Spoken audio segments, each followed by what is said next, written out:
Halo semua, selamat datang di episode perdana UPJ Fox. Sebelumnya perkenalkan, nama gue Michael Katni dari program studi Ilmu Komunikasi Angkatan 2022 yang akan menjadi host pada episode hari ini. Dan pada hari ini, gue akan mengundang beberapa teman-teman gue dari program studi lain, dari psikolog dan dari Ilkom, yang akan mendiskusikan tentang pertanyaan-pertanyaan yang akan gue sampaikan di episode hari ini. Gimana sih pendapat mereka tentang hal-hal yang akan gue tanyakan? Kita langsung aja ke pertanyaan yang pertama.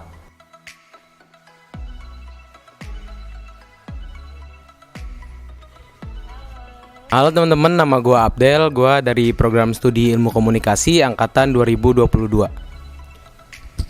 Halo, gue Hanan Ilun, biasa dipanggil Hanan dari program studi Psikologi 2022. Halo semuanya, kenalin gue Ica dari Prodi Psikologi Angkatan 2021. Halo semuanya, perkenalkan gue Nada dari Prodi Ilmu Komunikasi Angkatan 2021.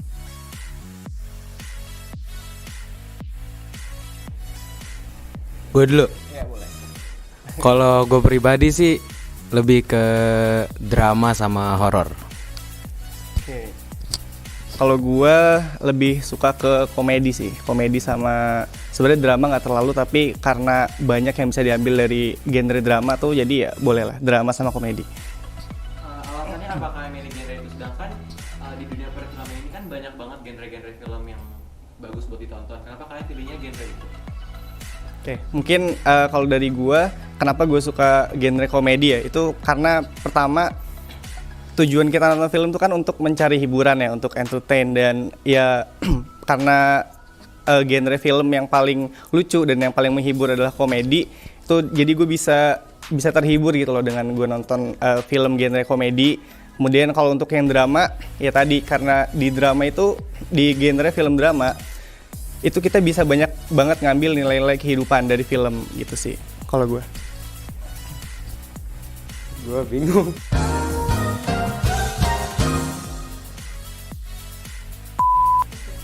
Kalau dari gue kan tadi gue suka genre horor sama drama ya.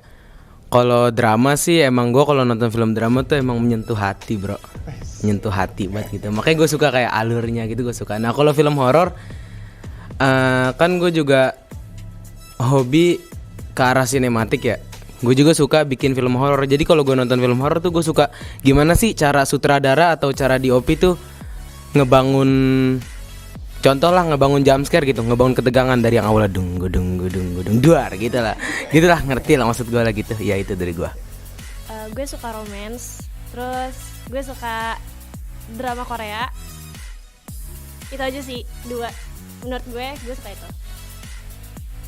Oke, kalau gue lebih ke thriller tapi yang ada sangkut pautnya sama psikologi. Ya, anak psikologi ya. Jadi biar sekalian mikir gitu loh. Udah sih itu doang. Kalau gue ya itu tadi, gue pengen belajar juga. Terus gue tuh suka nelaah-nelaah perilaku-perilaku yang ada di film itu gitu loh. Kayak misalkan gue ada satu film yang Ratu Ilmu Hitam tapi yang bukan suasananya, yang terbaru. Nah itu ada momen dimana wanita tuh dia ngaca. Terus habis itu dia kayak ngebaretin badan-badan dia, dan dia tuh pengen kurus gitu loh, padahal dia udah kurus tapi kayak dia pengen kurus. Jadi itu termasuk body dissatisfaction gitu loh, kayak dia nggak puas sama tubuh dia gitu. Itu apa Ca? Itu Ratu Ilmu Hitam. Oke. Kalau misalnya gue sih, kalau romance ya, romance tuh kayak nontonnya tuh lebih kayak seru aja. Maksudnya serunya seru karena perasa gitu ya, karena gue orangnya perasa, jadi gue lebih suka film-film yang kayak santai, terus kayak gitu, kayak misalnya contoh drakor deh. Drakor tuh kalau misalnya nonton nuansanya kan kayak apa sih, kayak creamy, kayak apa sih, warna-warnanya tuh kayak dilihatnya kayak enak gitu, terus kayak happy gitu sih kalau gue. Jadi lebih ke seneng aja nonton yang kayak gitu.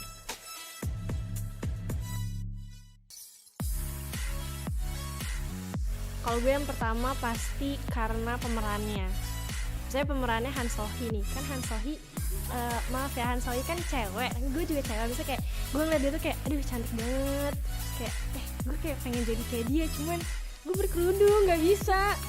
Terus kayak misalnya juga dari alur ceritanya, dan pastinya juga karena apa ya? Itu sih ya, dua itu aja menurut gue, pemeran sama alur ceritanya. Sebenarnya sama sih, agak klise ya kita jawabannya. Dari pemeran terus juga alur. Kalau misalkan alurnya datar itu kan jadi bosan ya. Terus sama review-review orang itu juga berpengaruh loh. Jadi kayak marketing mereka ke sosial media itu juga berpengaruh. Terus juga plot twistnya kayak gimana gitu-gitu sih kalau gue.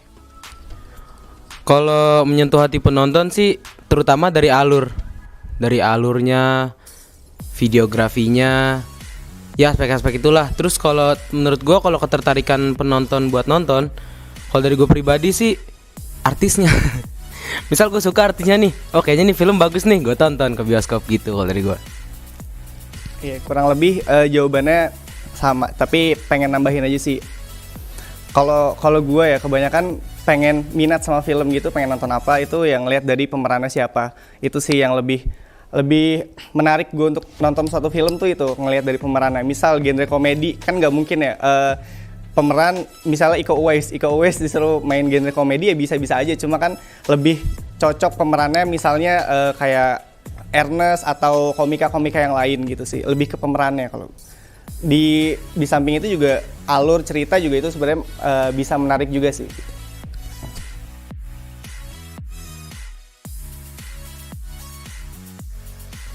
Karena kehidupan sehari-hari gue di kampus ya, jadi jawabannya satu aja yang di kampus ya. Iya kan? Nggak apa kan? Bener kan? Terutama circle sih. Kenapa tuh? Gue nggak usah sebutnya gimana ya, gimana gue ceritain ya. Pokoknya pengalaman pribadi lah ya, tapi bukan gue, seorang lah. Kadang tuh, misal gue main sama kelompok teman lain lah. Terus satu teman gue ini nggak ikut. Nah di situ tuh gue ngerasa nggak enak aja. Jadi kadang gue bingung nih. Aduh gue harus main kemana gitu. Sisi lain gue nggak enak sama yang ini. Satu lagi juga gue nggak enak sama temen yang gue satu. Di sisi lain juga gue nggak enak sama temen gue yang satu lagi ini gitu. Jadi menurut gue budaya yang harus dihapusin tuh circle sih. Gitu sih gue. Tapi bukannya kalau misalnya circle itu suatu hal yang wajar ya, karena kita kan sebagai manusia juga kita harus bisa milih dan memilah teman kan. Jadi sebenarnya untuk circle itu bukan untuk membeda-bedakan orang sih sebenarnya, tapi lebih kita cocok nih untuk kumpul sama siapa, untuk ya duduk bareng sama siapa gitu loh. Dan menurut gue untuk circle ya itu wajar-wajar aja sih. Gimana menurut lo?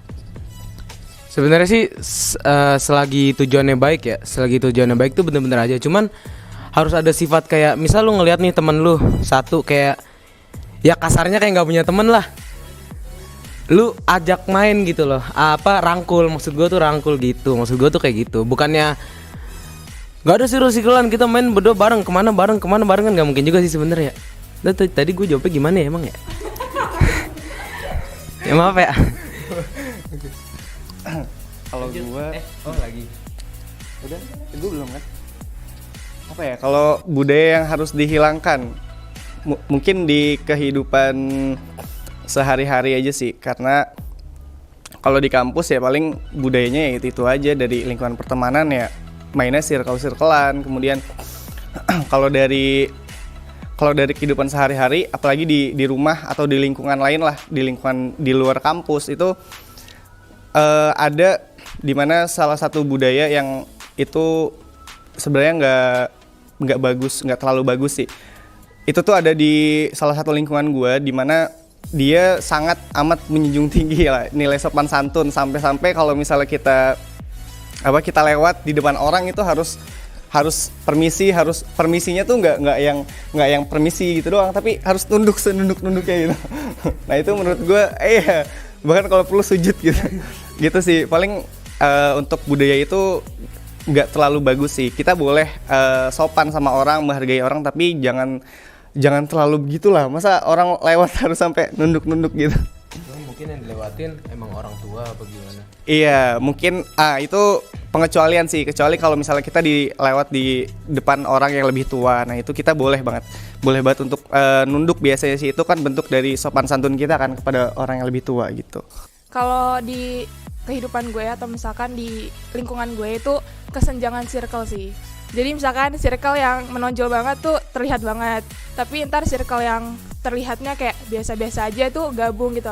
Gue tuh di angkatan 21 tuh udah merasakan itu. Jadi untuk menyatukan itu semua tuh susah. Jadi apa ya, gue pengen menghapus juga susah, terus nyatuin juga susah. Itu sih yang harus di lebih apa ya, merangkul satu sama lain. Oke, kalau dari gue sih senioritas. Nah, kenapa senioritas? Karena sebenarnya lebih ke gue kan di sini udah jadi kapten juga kan. Gue juga udah kayak apa ya, sebenarnya biasa aja gitu sama adik kelas, mau lo ngapain, mau lo kayak ngelakuin apapun, cuman ya emang yang namanya hargain tuh pasti harus ngehargain, jangan sampai kelewat batas. Kayak misalnya apa ya, kayak ya gitu, pokoknya lo harus bisa ngehargain aja sama yang lebih tua, dosen lu, kakak kelas lu. Maksudnya bukan kita pengen dihormatin, cuman pengen lebih dihargain aja. Dan ya itu sih senioritas menurut gue.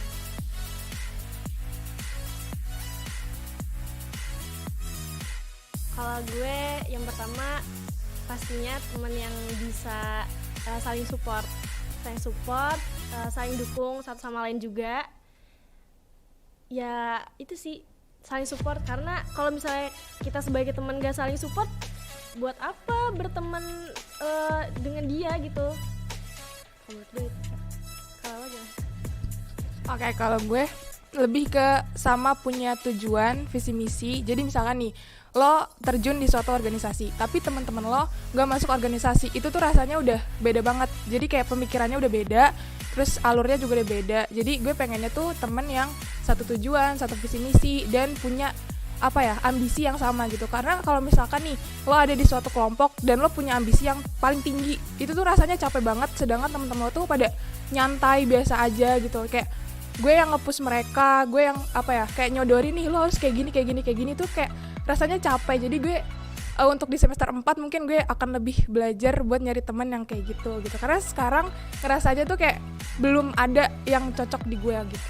Oke, paling kalau untuk jadi pertimbangan ya dalam memilih teman dari cara berperilaku atau prinsip, itu gue nyari yang orangnya tuh open minded sih. Jadi dia tuh terbuka sama semua ya, sama segala macam pemikiran teman-temannya. Dia terbuka soal apapun itu. Tapi open minded juga sebenarnya ada batasannya sih. Jadi jangan terlalu open minded. Jadi open minded itu kalau misalnya terlalu, itu malah kelihatan orang jadi nggak punya prinsip gitu. Jadi itu sih paling yang jadi pertimbangan gue kalau memilih-milih teman. Karena kalau misalnya kalau di lingkungan pertemanan itu ada, kan nggak menutup kemungkinan ya, banyak perbedaan kan, perbedaan pikiran segala macam, dan isi kepala itu pasti orang beda-beda.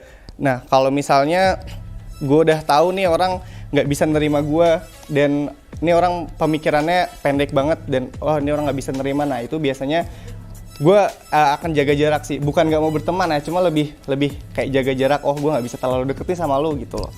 Kalau gue itu sih. Kalau gue kurang lebih sama sih, cuman mau nambahin aja. Kalau dari pengalaman pribadi ya, gue tiap ngebaca nih orang masuk ke gue apa enggak, itu pasti di first impression gue ya gimana ya, ya masa gue ngaku ya kalau gue ekstrovert ya. Mungkin gue ekstrovert. Gue tuh kalau misal pertama kali ketemu orang di first impression, di situ gue pasti banyak omong, dan gue ngebaca di situ. Kalau ini orang ngebales gue dengan positif, maksudnya dia boleh ngomong bacot. Boleh gak sih?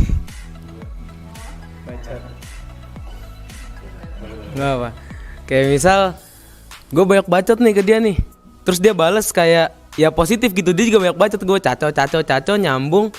Nah kalau di situ biasanya langkah awalnya jadi temen deket gue gitu. Nah beda lagi kalau misal gue banyak omong terus dia ngerasa nggak nyaman, baru kalau udah kayak gitu jujur gue nggak bisa ngapa-ngapain, mungkin nggak bakal bisa sedekat itu sama dia gitu kalau gue. Oke, berarti lebih ke ini ya, satu frekuensi nggak sih? Iya, kalau nyari temen tuh kita kalau nggak satu frekuensi tuh kayak nggak enak banget, apalagi kalau bercanda gitu ya.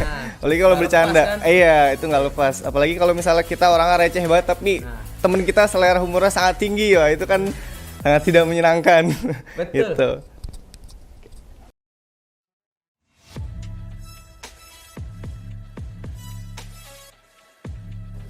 Kalau menurut gue pribadi kan introvert sama extrovert. introvert pendiam, ekstrovert baik bacot, ya kan? Kalau buat public speaking, gue pasti ngaruh sih, pasti orang ekstrovert pasti lebih mudah buat belajar public speaking kalau menurut gue.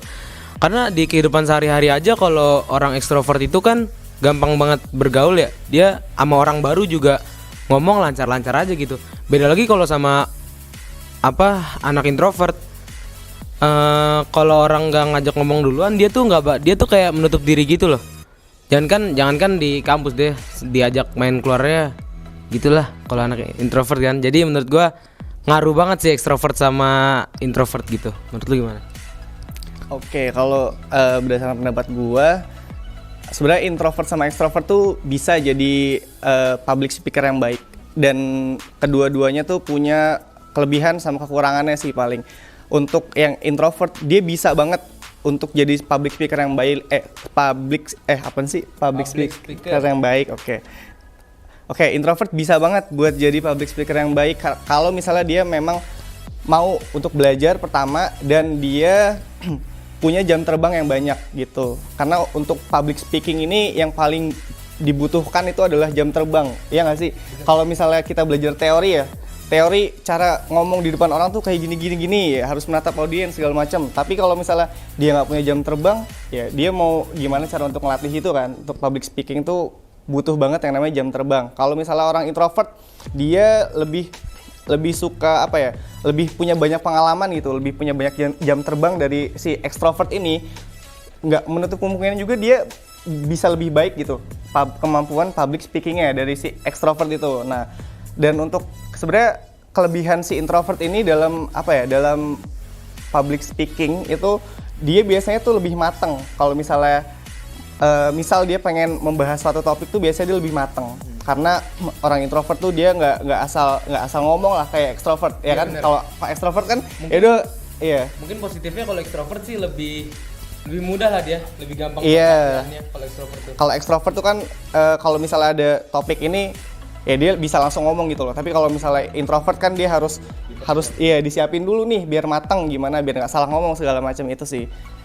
Yang lebih baik, ini kan nyarinya yang lebih baik. Kalau menurut gue yang lebih baik itu yang extrovert, karena udah dari awal dia punya kepribadian yang bagus nih. Kayak misalkan dia ceria, terus juga dia bisa easy going ke orang-orang. Jadi dengan dia sifat utama dia yang kayak gitu, dia bisa kayak get along gitu ya sama orang-orang yang emang dia ada di depan orang. Terus habis itu ntar dia ngomong, itu tuh rasanya udah enteng aja dan kelihatan lebih enjoy buat ngejalanin public speaking itu. Tapi kalau introvert tuh lebih yang kayak dia masih malu-malu, harus belajar banyak dulu, dan itu menurut gue butuh waktu yang lama. Jadi kalau extrovert tuh prosesnya cepat gitu loh buat jadi public speaker. Terus juga tadi yang kedua apa sih? Cara berkomunikasi ya?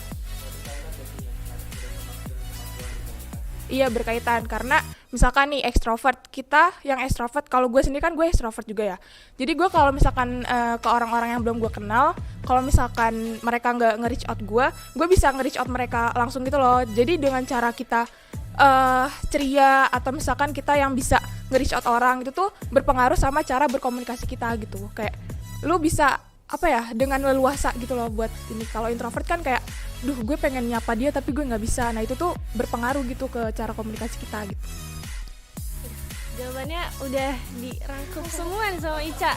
Bener banget apa kata Ica, ekstrovert. Karena ekstrovert tuh yang paling bisa nge-reach out orang, yang paling bisa kayak ngelobi orang juga. Kalau introvert kan dia mungkin masih kurang pede nggak sih, Ca? Iya, masih kagok, terus juga kayak takut salah gitu, kayak takut deh, lu aja gitu kan. Kalau orang introvert. Jadi benar sih kalau menurut gue extrovert. Dan tadi apa yang kedua pertanyaannya? Iya, benar, ngaruh banget, karena semuanya jawabannya sudah di Ica yang jawab. Pokoknya itu sih menurut gue extrovert juga yang sangat berpengaruh.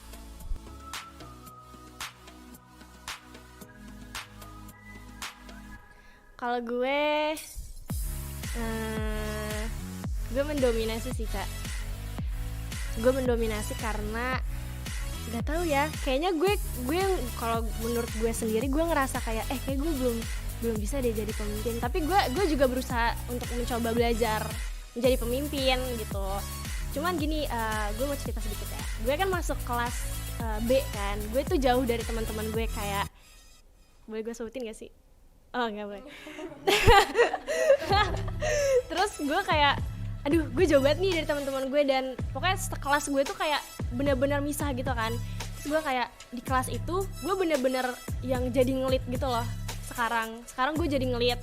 Nah terus gue belajar, gue jadi bisa gitu kan, tahu gimana caranya menjadi pemimpin dan segala macam. Jadi gue ngelit teman-teman gue kan di kelas yang kemarin itu. Nah terus sekarang udah masuk semester baru, terus gue balik lagi ke teman-teman gue yang ini. Gitu sih, jadi gue juga belajar, sama-sama belajar. Kalau gimana, Ca? Kalau gue karena emang gue udah selalu ngelit orang dari SMA, kayak misalkan kelompok tuh gue yang ngarahin segala macam, jadi gue lebih memilih untuk jadi dominan dalam suatu kelompok. Jadi kayak emang udah dasarnya jam terbangnya udah apa ya, kayak di SMA tuh gue udah leadershipnya udah kebangun gitu. Terus habis itu pas di kuliah gue bangun lagi, nggak di kelompok, terus di angkatan gue juga, jadi gue lebih milih buat jadi leadership. Jadi kayak gue punya tujuan yang emang baik gitu ke teman-teman gue yang lain. Nah itu tuh bisa gue jadiin acuan buat jadi dominan yang emang baik, bukan dominan yang kayak iya yang kayak agresif, lu harus nurut sama gue gitu. Enggak, jadi kayak dominan yang emang nuntun teman-teman lu nih buat jadi lebih baik lagi gitu. Oke, kalau gue selama 20 tahun gue hidup iya, soalnya selama 20 tahun gue hidup gue sih bersyukurnya adalah gue jadi orang yang sering memimpin gitu loh. Jadi alhamdulillah gue dikasih kesempatan nih untuk punya banyak pengalaman memimpin orang-orang yang di sekitar gue gitu. Jadi gue sebenarnya lebih suka mendominasi sih, karena gue nggak suka dipimpin sebenarnya gitu loh. Kalau kerja sebenarnya gue nggak suka kerja sama orang gitu. Ya semua juga maunya gitu. Iya sih benar. Cuma kan ada beberapa orang yang ya udahlah gue ikut kerja kantoran aja karena dia memang nggak mau mikirin konsep untuk berbisnis. Kan biasanya kalau orang-orang yang dia punya bisnis sendiri kan ya biasanya dia yang mimpin tuh. Tapi kalau orang yang nggak mau berbisnis tuh biasanya ya dia ya manut bosnya lah, ikut aturan-aturan bosnya, aturan kantor segala macam. Lupa lagi gue jawabannya.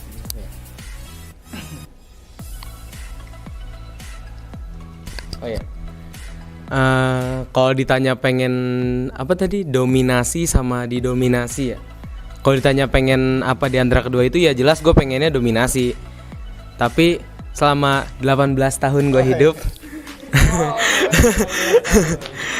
selama 18 tahun gue hidup, Bang. Selama 18 tahun gue hidup, gue selalu didominasi sih sebenarnya. Karena ya mungkin dari guanya aja ya, guanya mungkin entah itu kalah saing, entah itu guanya nggak mau belajar, tapi ya usahalah. Insya Allah gue belajar pelan-pelan buat jadi pemimpin. Baru kemarin tuh LDK belajar gue leadership. Jaya. Lanjut. Oke, itu aja pertanyaan yang bisa ditanyain. Terima kasih. Terima kasih. Oke, di sini gue bakal tes kekompakan kalian dari masing-masing prodi dan kita bakal main this or that. Jadi kalian setiap masing-masing prodi harus jawab pertanyaan, harus jawab pilihan dari yang gue kasih secara kompak. Misalkan gue tanya A, Ilkom harus jawabnya A tapi barengan. Ayo dihitung 1, 2, 3. Ya, coba gue mau tes dulu Tapi kekompakannya kita dong. harus sama gitu. Iya harus sama. Oke. Kok kompak aja kira-kira Ya. sama nggak jawabannya? Sama nggak jawabannya? Oke. Oke, kita kompak dulu dong dari Ilkom mana? 1, 2, 3. Kita Ilkom. Coba dari psikolog. Gimana? Kita psikologi. Psikologi. Ulang. Iya makanya dihitung Kak. 1, 2, 3. Kita Kita psikologi. Nah, oke. Kita langsung aja ke pilihan yang pertama ya. Offline atau online? Cepet, jangan mikir. Ini siapa dulu? Ini langsung jawab. Hitung. 1, 2, 3 gitu. 1, 2, 3. Offline. Tapi semua ya, saya semua. Oke, berikutnya tugas project atau tugas tulis? 1, 2, 3. Project. Keren. Berikutnya, kantin atau student lounge. 1, 2, 3. Student lounge. Bareng tuh. Kelihatan banget ya yang tukang makan. Pertanyaan berikutnya, kupu-kupu atau kura-kura. 1, 2, 3. Kura-kura.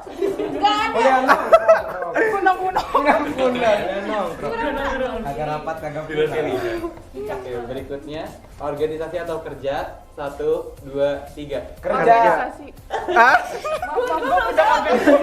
Gue bingung anjir. Gue juga mikir lagi. Kerja sih sebenarnya. Cuman Kerja, gua kerja. mau tanya aja. Ya udah. Kerja deh kerja. Ya. Berikutnya, Curang. nyatet materi atau foto materi. 1, 2, 3. Foto. Ini rekom kompak loh. Foto. Banget. Berikutnya, ekstrovert atau introvert. 1, 2, 3. Extrovert. Mantap, Nah, mantap. kalau ekstrovert. Berikutnya, nugas sendiri atau nugas rame-rame. 1, 2, 3. Tugas sendiri. Nah, ini sebenarnya Iya, ini rame-rame. Iya iya. Kalau tugas individu It sendiri. depends on kelompok Ya atau nenek-nenek juga tahu.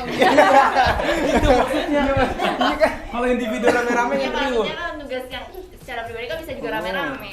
Oh, enggak. Rame-rame. Gue sendiri. rame-rame. Oke, berikutnya. Enggak ada kom. Iya, rame-rame. Kan tolong. Enggak ada. Editornya ada di sini. Berikutnya, santai atau ambis. 1, 2, 3. Santai. Anak ilkom yang mana? Terlihat ya, sudah terlihat. Oke. Ini yang terakhir, casual atau formal. 1, 2, 3. Casual. Oh. Yeay.